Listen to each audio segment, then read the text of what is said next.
Hello, welcome everybody.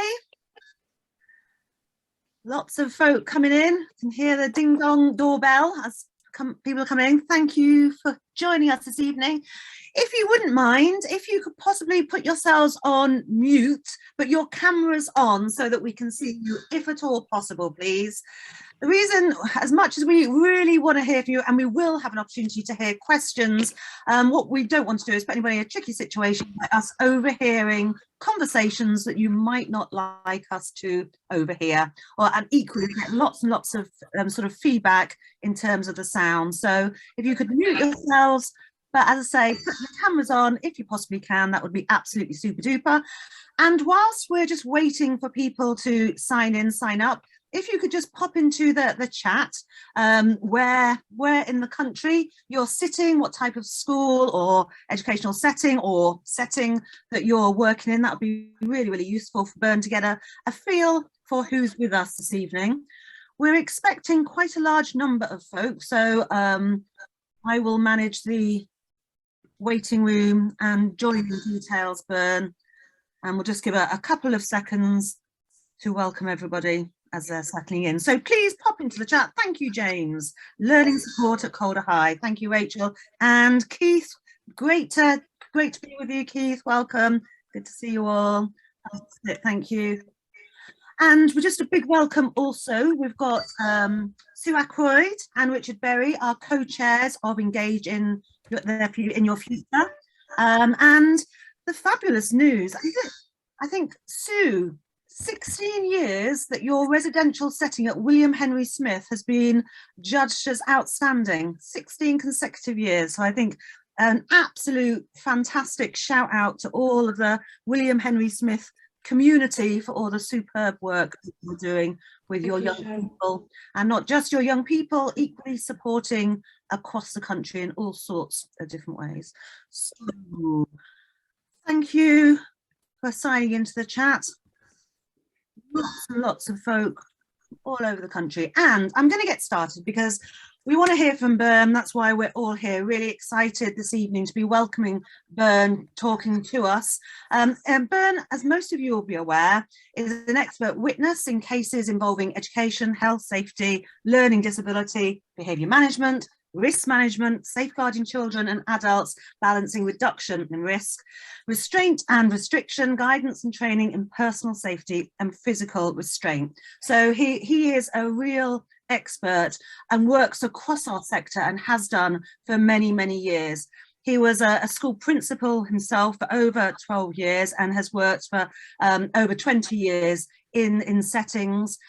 He now works alongside the Youth Justice Board, Youth Custody Service System, the DFE in an advisory capacity, and continues to support local authorities, independent organisations across the board in all things resolving around sort of risk reduction and supporting in terms of those children, young adults exhibiting their needs through more challenging behaviour.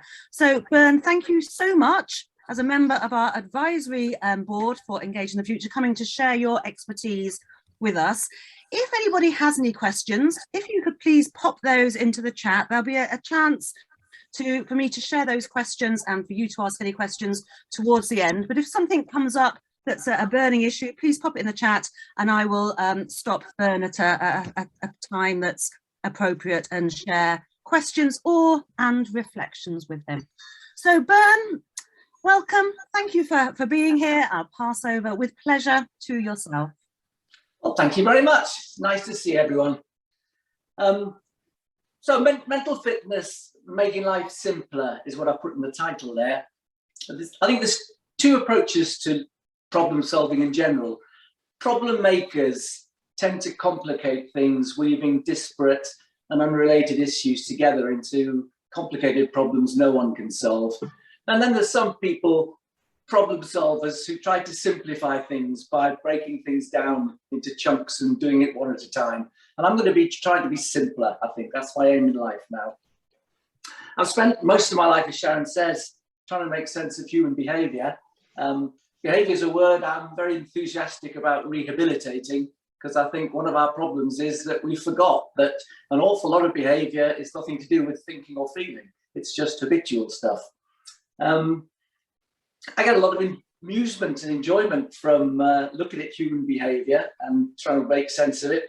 But we've got a problem because there's a lot of young people struggling to make sense of their own behavior and their world. And many of them don't seem to be enjoying it. And I think we need to do something about that. We need to face up to the reality that we may not have prepared them very well for the world they find themselves in. This has happened quite recently in the last 10 years with a real surge in problems in 2015. My career spanned a period when more attention was probably paid to self-esteem, cultivating emotional intelligence, promoting mental health than any time in history. And nobody knew about that sort of stuff when I was at school. And yet I'm happy and these youngsters aren't. And what's changed there? I do think we made a mistake when we forgot about habitual behavior, and I'm going to return to that. Here's two quotes about habits and habitual behavior. One's from the dawn of philosophy, about 5,000 years ago, not quite that, 500 BCE, I think, Confucius' time when the Buddha was talking as well. And this is Confucius saying, man's nature is alike, man's nature are alike, but their habits separate them. And another quote from the dawn of psychology, which is from William James, my hero, from the first course ever taught in psychology. And that was, our life, so far as it has any definite form, is but a mass of habits. William James was the brother of Henry James, the novelist, and he was also the inventor of pragmatic philosophy and the inventor of the academic psychology too. It was him who wrote that first course, and the textbook he wrote with it is still the best psychology book I've got, I think. So I've just gone back and read it all again, and I forgot how good it was. And it's amazing how prescient it was too. After teaching the course, though, James himself became completely disillusioned by psychology, and he gave it up in 1900 and went back to philosophy, which is why many people haven't heard about him. Psychoanalysis was more about repressed thinking and the subconscious, and James didn't believe in the subconscious. So although the name most people associate with psychology is Freud, it's many of William James's ideas that have been shown to be correct progressively through the past century and up to the present day. He had a lot to say about habitual reactions, thinking and behavior. Some more quotes from James here. At various times he said, 99% or 99.9% of all human behavior is habitual. He said, we're mere bundles of habits. He said, tension is a habit, relaxing is a habit, bad habits can be broken, and good habits can be formed. He said, it's very important that teachers should realize the importance of habit. He said, the teacher's prime concern should be to ingrain into a pupil the assortment of habits that shall be most useful to him throughout life. And he said, education is for behavior, and habits are the stuff of which behavior consists. And when I was reading that word behavior kept echoing, because I was thinking, we've become almost embarrassed to talk about behavior. And here's someone saying that behavior is the key to all the other bits. And in fact, he described thinking as a process of commenting on your own behavior and trying to make sense of it. And from my perspective, that's exactly what my thinking is most of the time. He also said, man lives by habits indeed, but what he lives for is thrills and excitement. And I want to sort of hang on to that thrills and excitement bit. I think we need to provide more clear and simple explanations so young people can learn to recognize and understand what's happening to them and to understand their own biological systems. We can start by looking at two different mental systems to simplify things. I think we have two mental systems. They help us perform and make sense of the world. And it'd be good if we could keep them both switched on, but the non-conscious intuitive system keeps switching off the conscious one. In the modern world, our information systems are designed to offer a rather distorted impression of threat, and we can't really complain because we designed them. But we're tempted by sensational and outrageous, horrific stories, and we've trained our information services to provide them. And then we're stuck with systems that search for that sort of content and suppress any other types of information while we check for the threats. The problem at the moment is we're checking for threats across the world that people didn't used to know about or worry about. And a lot of young people are hearing about murders happening, tsunamis happening, climate change happening, all the disasters. And what they're intuitively feeling is that the world's a much more dangerous place than it really is. And I think we need to look at that. I'm a huge fan of technology, but we've got to admit that we're not actually equipped to deal with the sort of technology we've made for ourselves. And I think a lot of this is to do with calibration. We need to recalibrate our emotional systems. We're born with really flexible systems that adapt to any culture we happen to be born into. But a problem with it is, unless we calibrate those systems, we're going to be oversensitive. And by paying a lot of attention to avoiding the reactions to disproportionate emotional reactions, if you like, I think we've lost the plot a bit. What we need to be doing is recalibrating some of those sensors so that we're not overreacting to disproportionate systems. We're not giving the right feedback. So these two mental systems, one's the intuitive one, fast, habitual, non-conscious, completely non-conscious, and automatic. It gives us instinctive reactions and also learned ones that feel just like instinctive reactions. So when you're well trained at doing something, it just comes without you realizing it. It also generates ideas. Every thought that pops into our heads comes just like someone else shouting it because it's been generated by a system that we have no direct access to. And the intuitive system is the main system that we use, and it's the main system all other living things have too. It interprets and it tries to make sense of emotional signals from the body, and it tells us that we're preparing for action. But it also takes into account the context and makes educated guesses about what's happening inside us and what we're about to do next, just as much as it guesses about what someone else is going to do next or what the world's going to throw at us next. So the similar, and this is the message for the children, is similar emotional changes in the body can end up being experienced as completely different feelings according to how they're interpreted. People often don't actually know how they feel.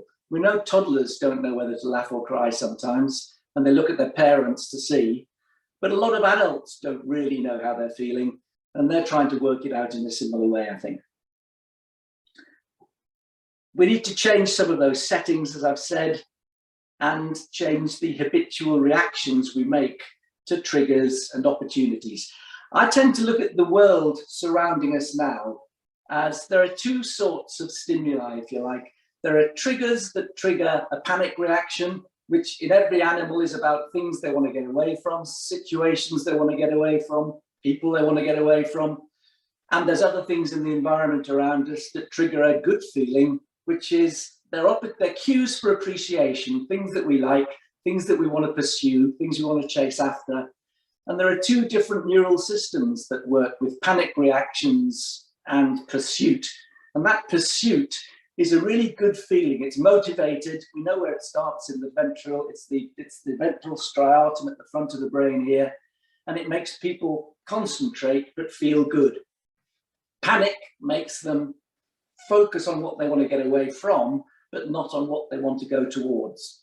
And what we want to do is switch more young people into pursuit mode and out of panic mode that a lot of people spend their time in. There is a third state people can be in, and it's just standby, it's parked.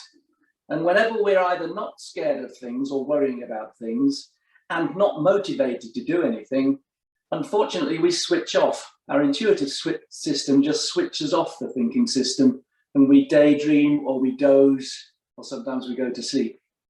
So I think if we're looking for the aim in life, we want to get a balance between these. Part of the problem with our approach is it's become very fashionable in, well, actually since the 1990s, to regard getting excited about something as a problem and to treat behavior management as all about calming people down. In other words, suppressing the sympathetic nervous system.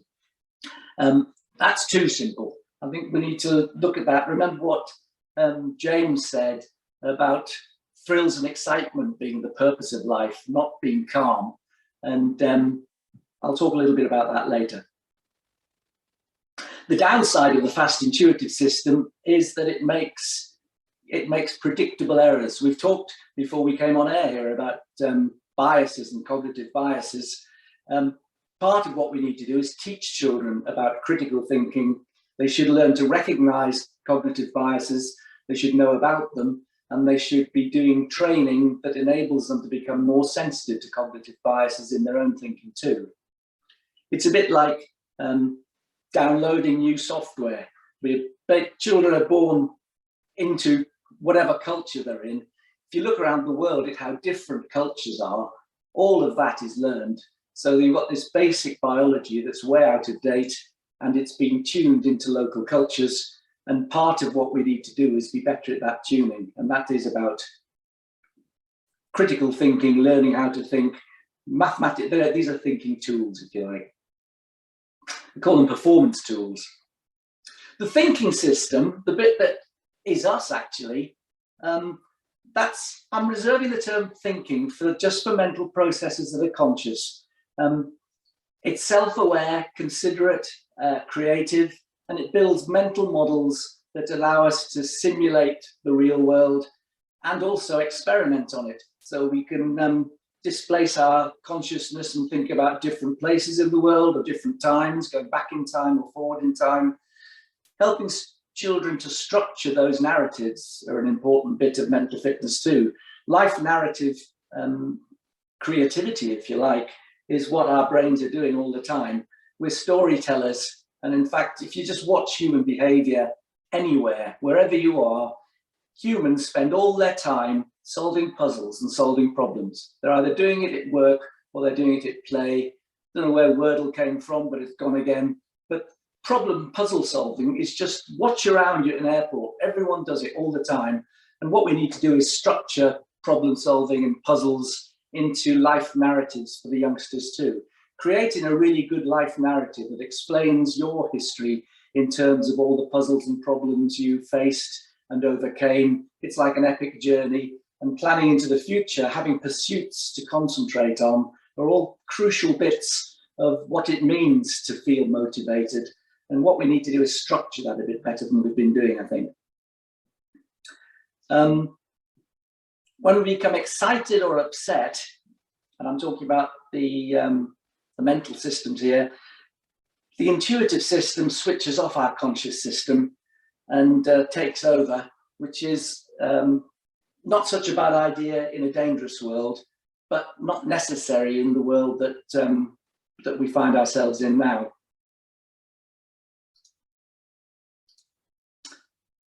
Default settings switch off the thinking bit when there's too much excitement and also when there's too little. So what we need to do is manage the nervous systems as well as the thinking ones. This bit about energy saving. There was a reason why we needed to be in energy saving mode in the past, because thinking uses an awful lot of calories up, and thinking actually involves changing the molecules of sugars and carbohydrates into neurotransmitters. And given that for most of the time humans existed, there was a real shortage of neurotransmitters of food, it made sense to switch off when we weren't busy. But that's for a world that we don't live in anymore. Again, until the 1800s, 80% of the population of the world was starving. But now that we're down to less than 20%, we could afford to stay awake and to stay active and to be thinking and experiencing a lot more. And I would be wanting to pay more attention now into waking people up and giving people interests and keeping people excited. I'd like to see more behavior plans that are telling me how they're exciting the central nervous system rather than trying to squash it down and do nothing.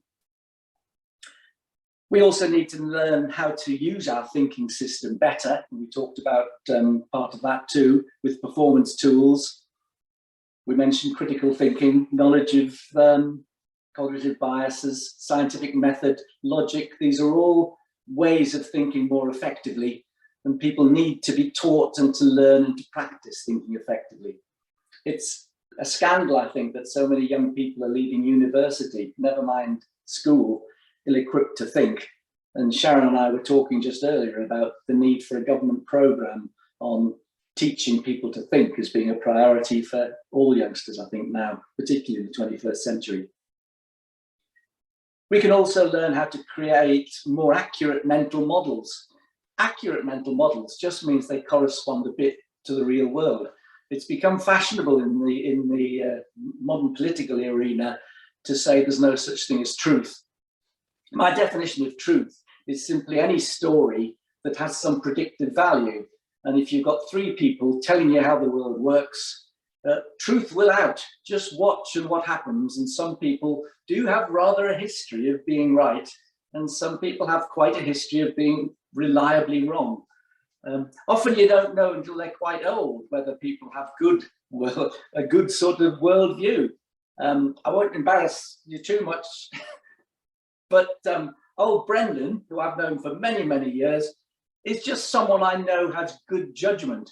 And it's just that over all these years, I've been in no end of meetings where somebody said, just talk rubbish. And then Brendan at the end will make a comment. And I think, that's sound. And over time, when people say things that turn out right, you begin to think, well, that's what wisdom is.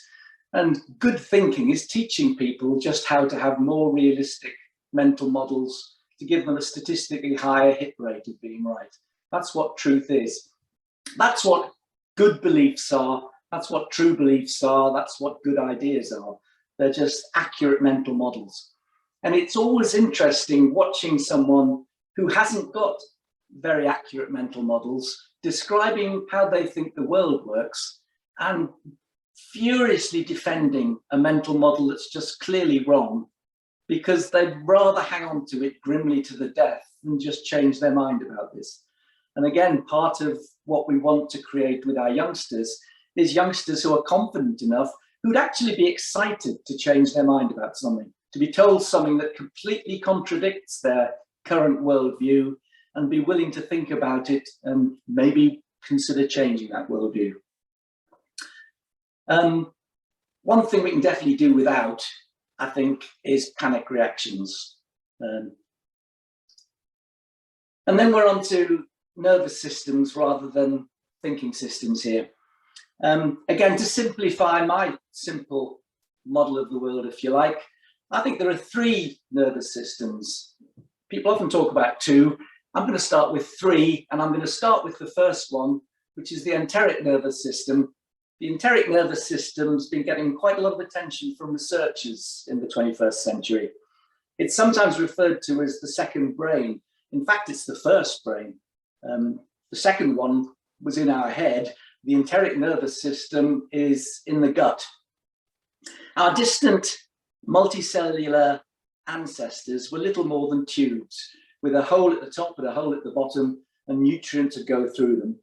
And then they moved the nutrients through with muscles that just rippled through. It's called a peristaltic wave. And then worms gradually evolved so that the movement that started moving the stuff through them actually moved them along.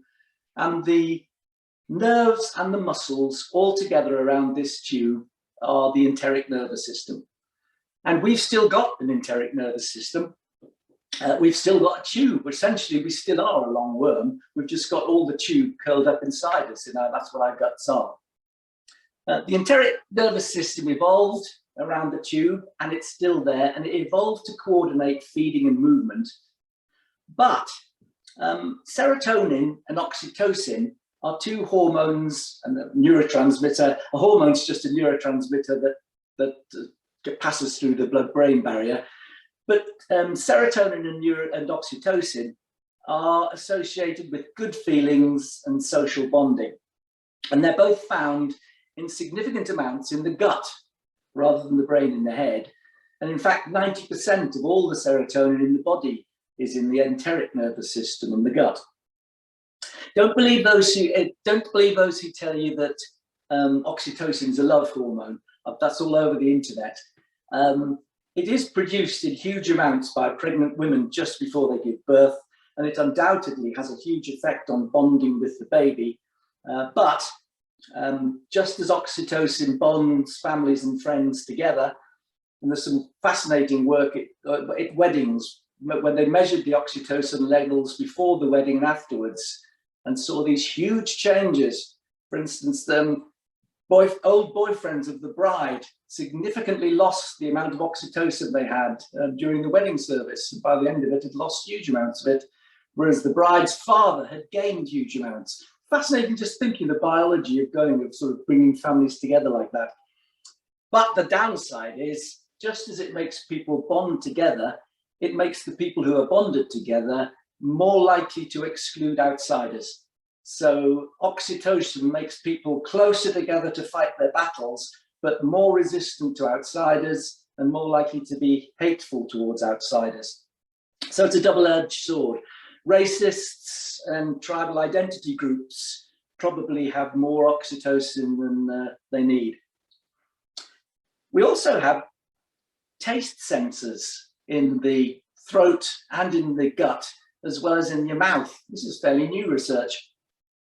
The taste sensors, the sensors in the gut actually they're just the same as the ones in the mouth, and they sense food, and when they sense food they like, they produce serotonin, so it feels good, and so hence comfort eating.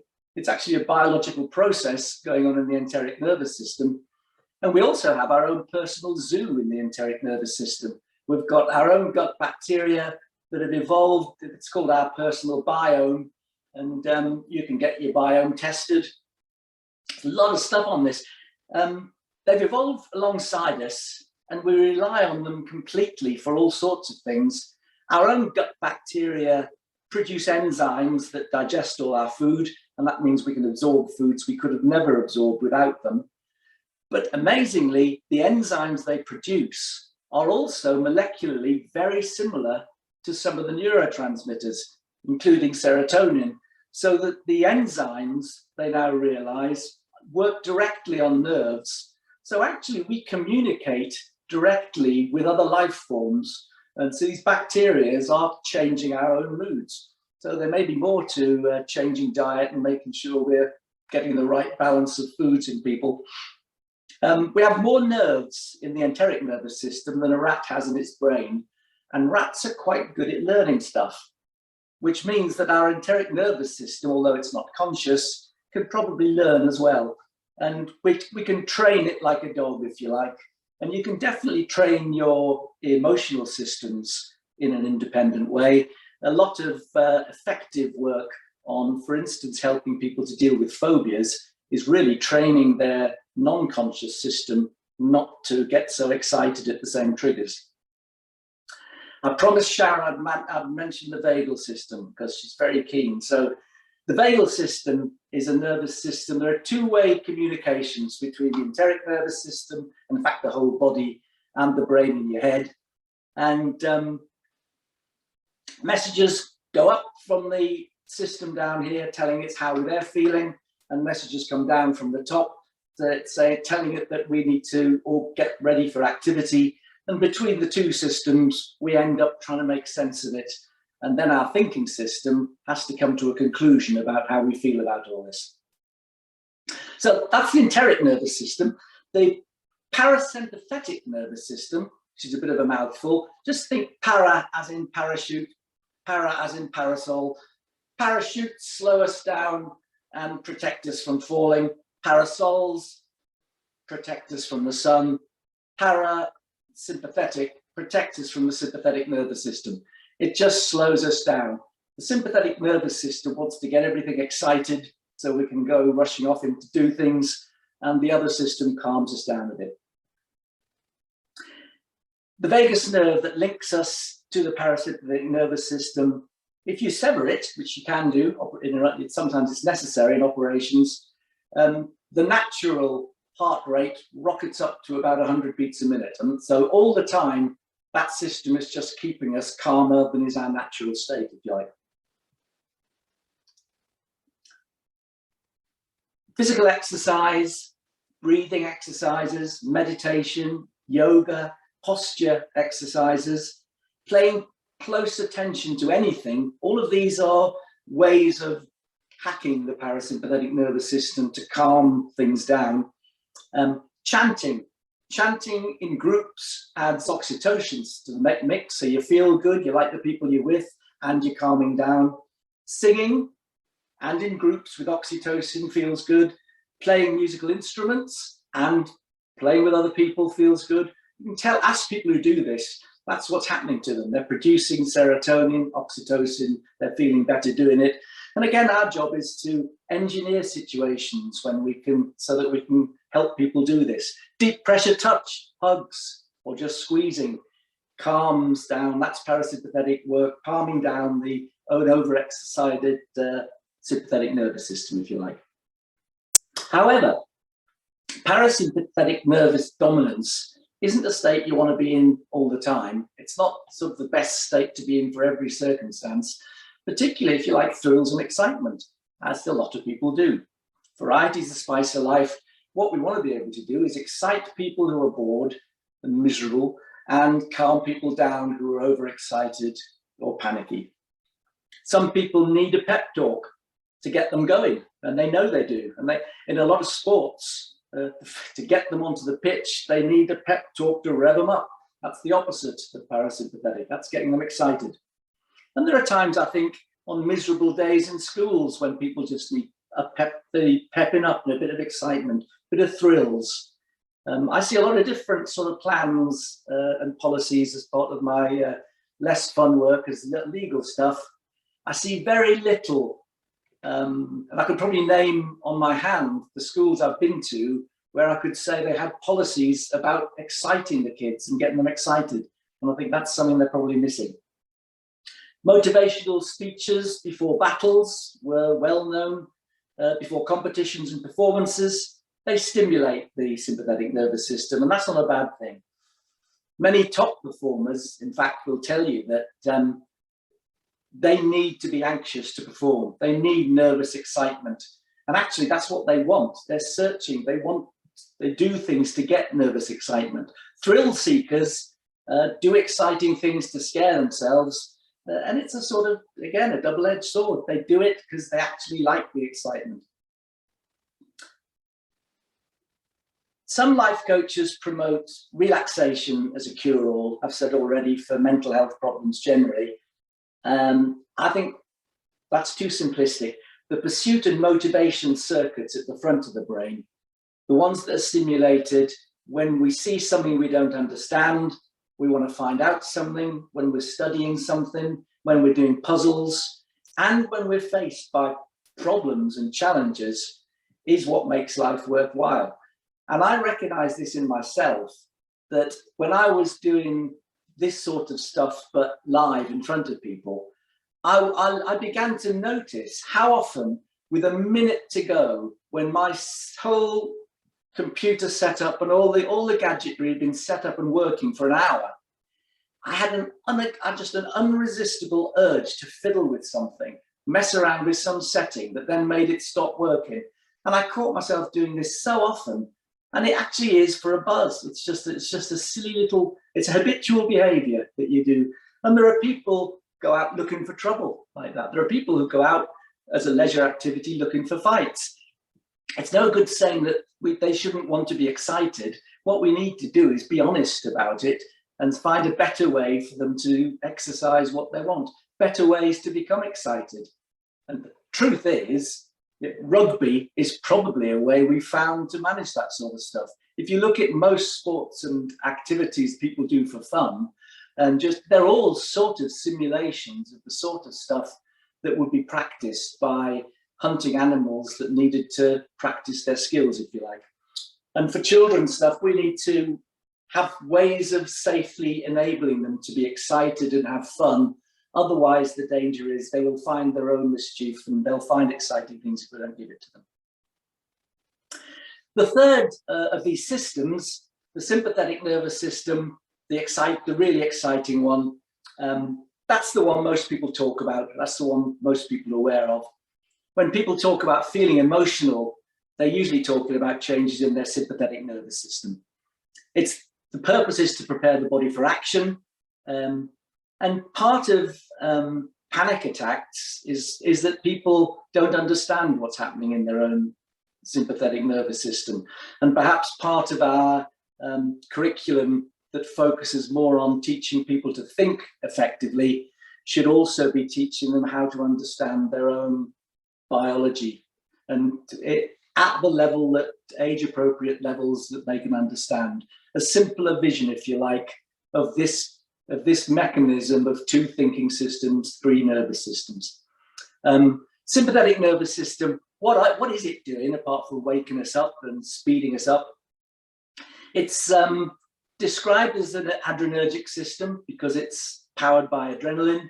Adrenaline is produced by the adrenal glands that sit on top of your kidneys, and they affect all sorts of different systems across the body. The sympathetic nervous system is associated with experiences of anxiety and fear and outrage and disgust and anger, which are unpleasant, obviously, but exactly the same biological changes are associated with the experiences of thrills and excitement. And people sometimes couldn't tell the difference. It's simply the way they're interpreting what's happening to them that determines how they feel. It's a source of pleasure as well as pain, and that's how we should be using it. And when it gets excited, the sympathetic nervous system activates a number of subsystems all around the body and brain and to prepare for action. At the same time, it shuts down other systems like the digestion and the waste management system and the immune system. Challenges, strife, struggle, thrills, excitement, achievement. These are all sort of components of what people think is what they want out of life. And a lot of those come from excitement of the system, not shutting it down.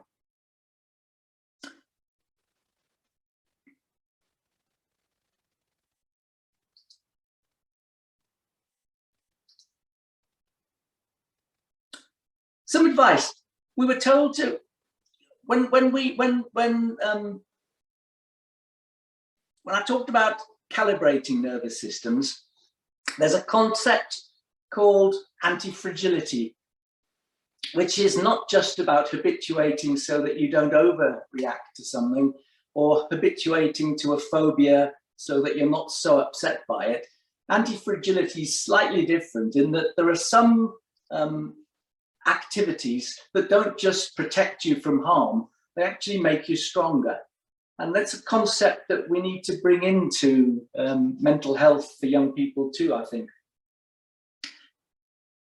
In order to do the strengthening, part of the calibration involves exposing people to some stress. And that's something that people have become anxious about for good reason, but there's no way around it. It's not, it's like tempered steel and tempered glass. You temper steel and temper glass by exposing it in a controlled way to a stress that makes it less brittle but more flexible, and then for stronger and more resilient. And I think there are systems in the human body that are just like that. And we know that some of them, for instance, the immune system, needs to be exposed to stresses in order to calibrate. We've probably become more aware of that with the pandemic than we were before. The physical immune system needs stress. In the 90s, when I first started as head teacher, we were obsessed by protecting people from risk and stress. It was almost like all the policies were about preventing people being exposed to any sorts of stress. If I go back to other things that were being told then, the obsession with risk became a bit of a religion, and it's part of the fashionable thinking, I think, that's left us with trigger warnings and safe spaces. This is a hugely ill-informed way of thinking about managing stress. If you wanted to design a way of making people more anxious and more vulnerable to stress, you couldn't come up with a better one than telling them to hide away from the triggers and things that upset you. But that's exactly what happens when phobias get worse and worse until people are housebound or bedbound. because what they're frightened of is the emotional reaction they get. And the more they think about it, the more sensitive they become to the signs of threat that could trigger it. We were also told in the 90s to stop eating dairy foods to prevent heart attacks, to stop babies from being exposed to peanuts to prevent nut allergies, to take antibiotics to prevent infections, to clean houses with chemicals that killed 99% of all known germs. All that advice was completely wrong, not just ineffective, but actually counteractive. It made things worse. We know now that it was protecting children from peanuts. The experiments were done. When they did control tests, they found babies that had been protected from peanuts were 3 times more likely to have peanut allergies than babies who'd had some exposure. We know now that a lot of the allergies that people have may be because our houses are too clean. People have got animals and dogs and perhaps aren't very good at housework, I don't know, but certainly the evidence is that attempting to hide from all these things isn't the best way to manage it. And I would say, again, there's a real problem when we've got universities where children or young people are terrified to hear an opinion they don't agree with because they believe they're going to have a nervous breakdown. That's our problem, because the problem there isn't the trigger, and we shouldn't be hiding the triggers. The problem there is a disproportionate emotional reaction, and the solution is to learn how to control the reaction. And we know it's possible to do that. When I first, as a young head teacher, had to do public speaking, I absolutely hated it. I mean, really had a terrible time doing it. And I couldn't tell you when the first time was that I didn't absolutely hate it.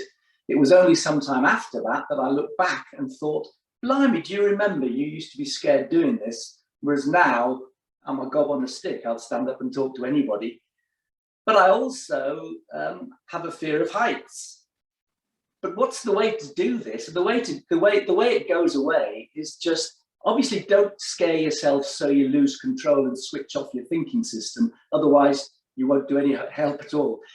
What we've got to do is keep this controlled so that we keep the thinking system turned on and we keep people comfortable enough, but we get them excited enough to practice the feelings. And then we do it again and again and again. My fear of heights that I knew I'd got absolutely subsided while I was building 2 houses. And this was because I was swinging around on scaffolding and I was up on the roof. A recent learn is that it comes back if you don't keep practicing. So perhaps we have to keep practicing too. I recently went up on the roof that I actually fitted myself and had a panic attack up there. And I thought, how weird. I thought I was over this. What do? You stay up there and you crawl to the edge and look over, then you go back and you do that several times. And after about a week, it's gone again. So I wonder how often youngsters who've ended up needing professional help could have actually been helped if someone had just supported them to just gently approach whatever it is that's starting to feel more scary than it used to and reassure them it's okay. And then keep on doing that. Simpler approaches, if you like. I'm not saying by any means that we should be trivializing mental health. There are real biological issues and there's need. What I'm saying is, I think we've created a lot of problems accidentally for youngsters who shouldn't even be in that territory. And we really need the resources directed towards the people who really need it. When children take a tumble, they often turn or run towards their parents just to see whether it's important or not. And it's interesting the different responses with parents. Some parents, youngster falls down and hurts themselves and the parents makes a joke of it and then the child's laughing through the tears. And some who are generally anxious and worried because they think the child might have hurt themselves, they give that to the child, so the child's now anxious and worried. And I guess that we've got to find a balance here.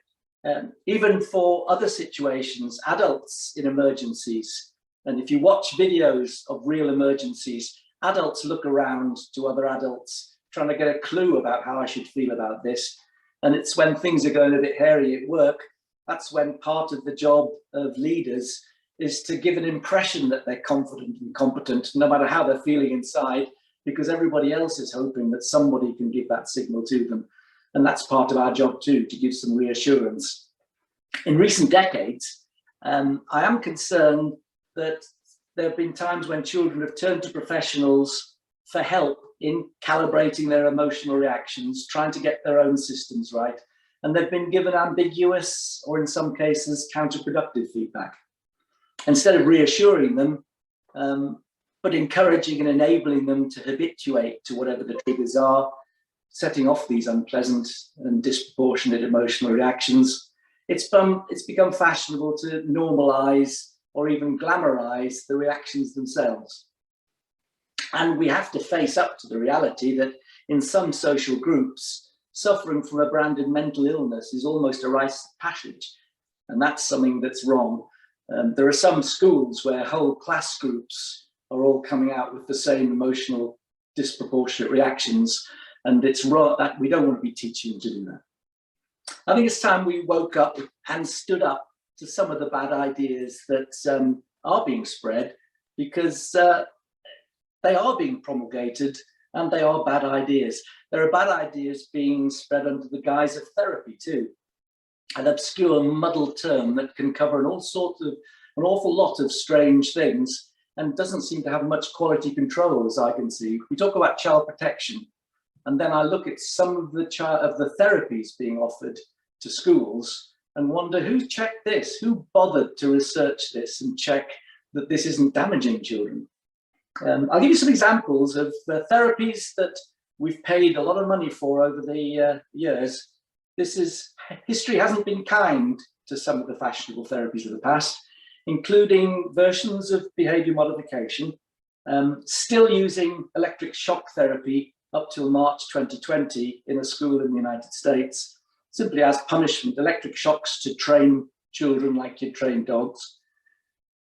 Self-esteem training in the 1990s, regression therapy, attachment therapy, holding therapy, in which 3 children died, self-esteem therapy, post-traumatic stress debriefing, which actually increased post-traumatic stress disorders rather than reducing it.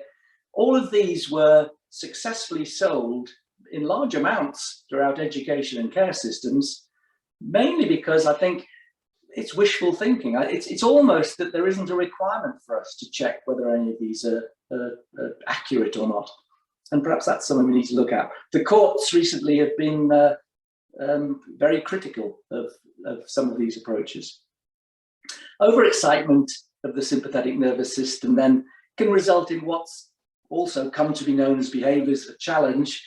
Again, a phrase I don't like because it's used now as a clumsy euphemism to cover all sorts of different hazardous behaviours.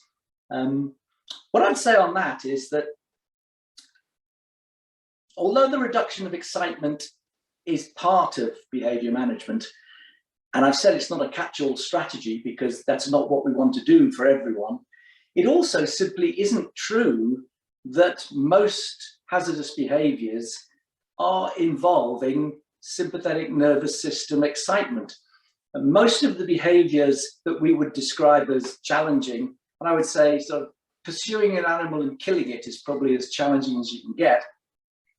Animals that are in that state of mind are actually in a very calm state. They're in pursuit mode, and pursuit mode is a suppressed sympathetic nervous system. It feels good hunting and stalking, but animals in persistent hunting mode are actually very relaxed and targeted. As you're a stalker, even humans hunting with rifles, when they are raising their rifle to shoot, their heart rates go down to less than 50 beats per minute. That's how calm they are. Otherwise, they wouldn't be able to hit anything. So it's worth thinking about that, I think. The worst treatment for a phobia, we've said, would be to hide away from the triggers. And the best treatment is habituation, gradually getting people to become familiar with things in small doses.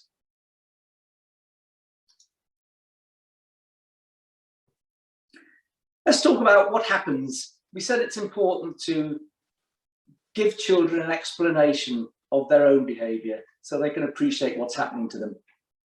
What happens when we do get overexcited, the sympathetic nervous system? A common reaction is that the eyes open wider, and that's to see more, to get more information in.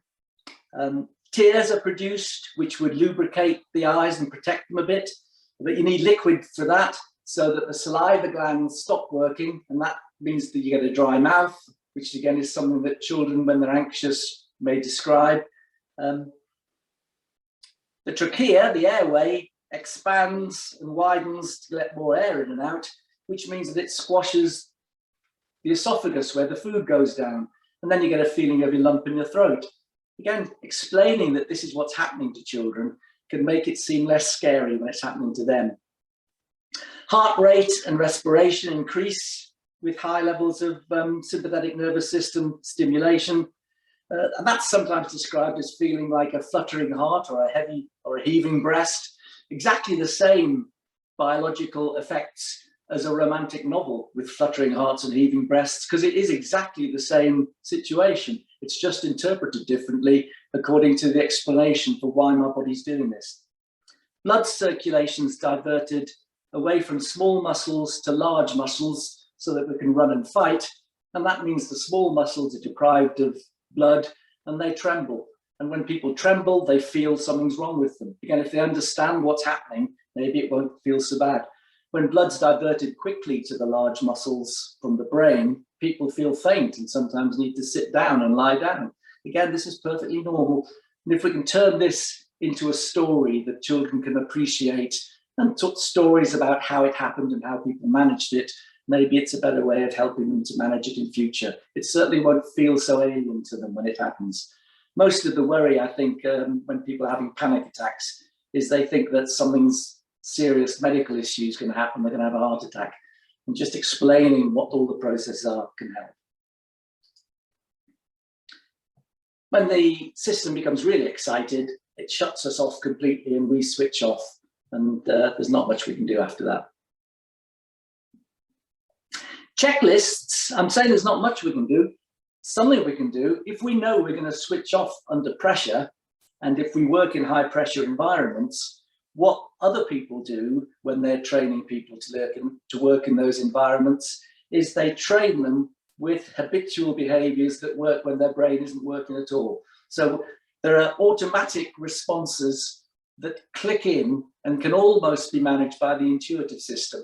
And what we need there is checklists. If you can remember your checklist, then it takes over automatically. And what happens when people, this is how they do it in the emergency services, in the military, in special forces, and on aircraft flight decks. When emergencies happen there, they don't try and think their way out of it because they know the sympathetic nervous system is going to probably suppress the thinking bit. The function is so it can react quicker rather than think things through. But what they rely on is if you start following a checklist, the very fact that you can remember the checklist sometimes calms you down so your brain turns on again, and then you can start problem solving. And people who've been in those situations say that memorized checklists are the lifesaver. The panic happens when you freeze and your brain turns off, but there's no checklist to go to. That's when that's being frozen in fear, and that's not so good.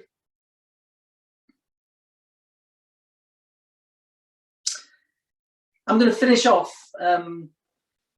with just talking a little bit, going back to where I started, about the importance of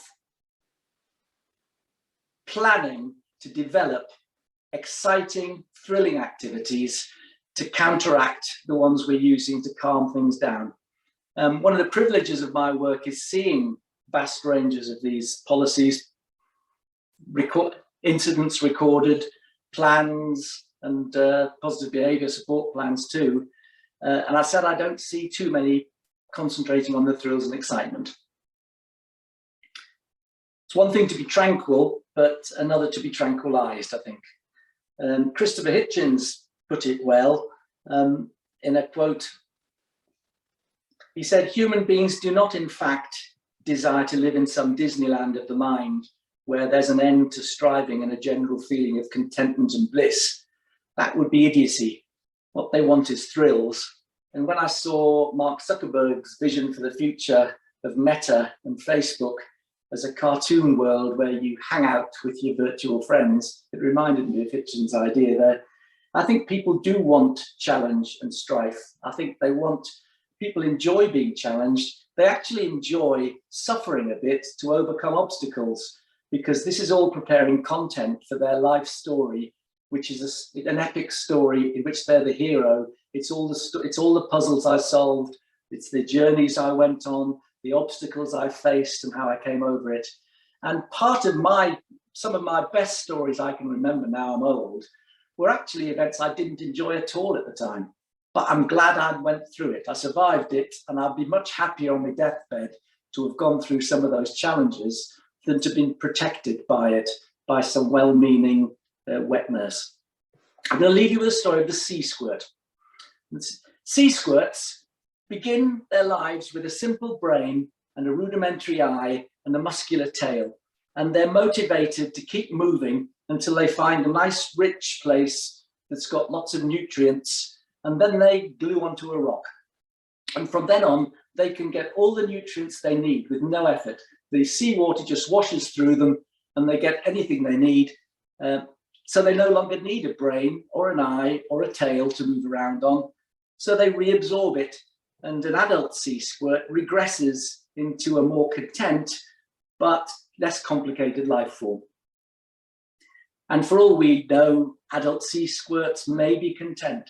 The Buddha said the whole purpose of life was contentment, but I don't buy that for a minute. I wouldn't want to be living out the rest of my life like a sea squirt. We'll never know whether they're content or not, but then neither will they, because they've got no brains. Let's look for not being sea squirts and develop children with a bit of ambition, but also enable them to experience a bit of excitement on the way. That's what I'd say. Thank you. Thank you, as always, so incredibly fascinating. I can't believe how quickly that time has gone. Has anybody got any questions or comments, reflections that you'd like to pose to Bern in the last few minutes that we have together? Sue, you've got your hand up. Please do go for it. Oh, it was a clap. It was a high five. And equally, I think, Rich, you've popped into the chat that Bern has written a number of books, including Mood Management, Persuasive Scripts, which are incredibly informative and interesting. So absolutely. Any thoughts, any comments, any reflections from anybody at all? One thing that I was going to ask, if nobody else is going to, given you were speaking about 99% of behaviour is habit, and it's supporting alongside to change some of those non-problem solving habits into more problem solving approaches. What's your thoughts about sort of the rewards and sanctions in school around behaviour, Bern? What we know is that the people whose behaviour you really want to change, which are a narcissistic, psychopathic profile, aren't touched by sanctions. So it has no effect on them. In fact, psychopaths are quite excited by sanctions. So I sometimes wonder, when you watch a school that's behaviour policy is a list of sanctions linked to misdemeanors, and they're giving a lot of sanctions out. It's having no effect on the people they're trying to influence. And it seems a bit unfair on all the others. We know that rewards work. Is there a deterrence in sanctions? Yeah, there must be. I think rules are an interesting thing. I think if you look, given that we're going to have to work in a multicultural society, we really need to completely change rules. There are things called ritual social propriety, which are the pointless rules that don't really serve any purpose other than they're just like manners. And I used to think that we should get rid of all of those. But in fact, I'm changing my mind on that, because I think a lot of those ritual propriety rules were just practicing self-control. So maybe there does need to be practicing of behaviours. And if sanctions and rewards are feedback, I've got no problem with that. I think sometimes, though, when people are getting into sanctions and escalating sanctions, if it's not having an effect on the behaviour, and it's got to be something more than just retribution, I'm thinking, why are we doing it? And there's no easy answer. I would say though that I am suspicious of behaviour policies that are lists of rules and sanctions, which sometimes there's not much more than that. Yeah. Thank you, Ben. And in many ways, I guess it's more about the right set of relationships rather than the right set of rules. And if you're saying that 90% of behaviours are habits are quite tricky to change unless you've got that sort of relational support from someone alongside, sort of practicing and over time replacing some of those more problematic behaviours, possibly. Absolutely, that bit about people wanting feedback, and with most people are much less confident about their own ideas than they pretend. And what they're wanting to, they want to understand themselves.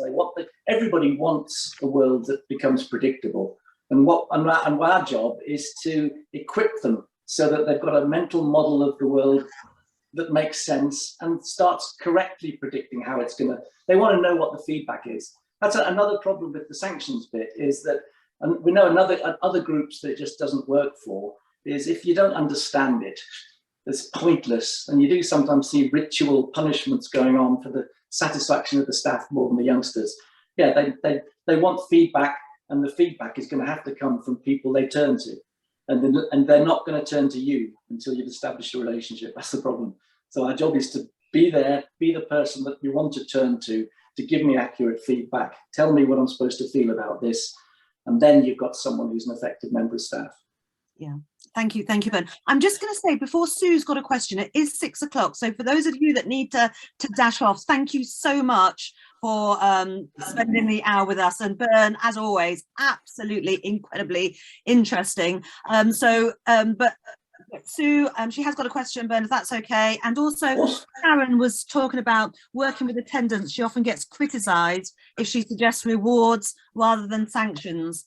And I think what we know, Sharon, is there's a whole army of us that can stand shoulder to shoulder and, you know, sort of move forward, knowing that we're doing the right thing for our children and gain support in that way. A fantastic book, if you haven't read it, is Alfie Cohen's Sanctioned by Rewards, which is another sort of view on all of this, but which is quite interesting.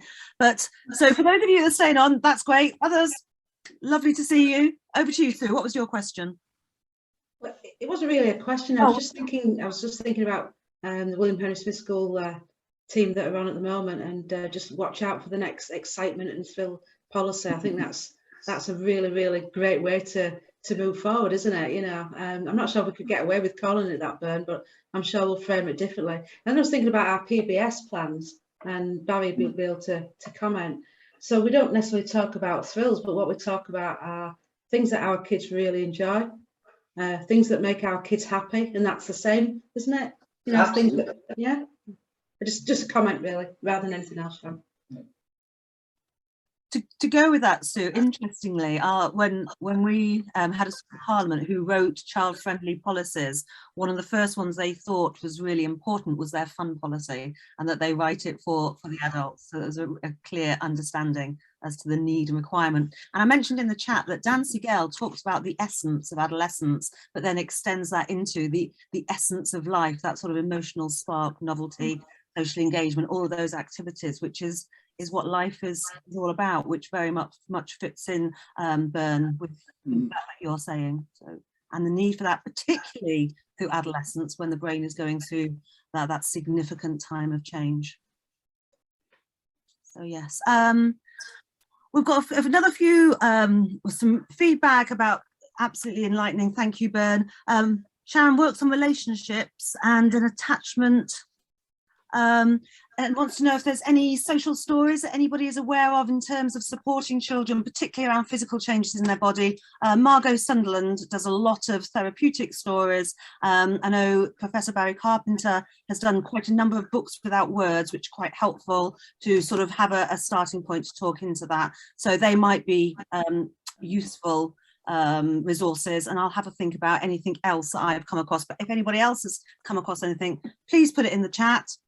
And with that, I'm just going to say, Bern, you're blinking amazing, an absolute inspiration. It's always a pleasure spending time with you. Thank you so very much for sharing your incredible knowledge and making us all think that little bit deeper. And as you say, thinking about things so important, and not just necessarily habitually responding in the ways that we've always done, because if we always do what we've always done, we'll always get what we've always got. And we know we need to do some things differently. Absolutely. So thank you, Bern. Thank you, everybody else. Lovely Nice to see you. And look forward to seeing you next week, guys. Take care.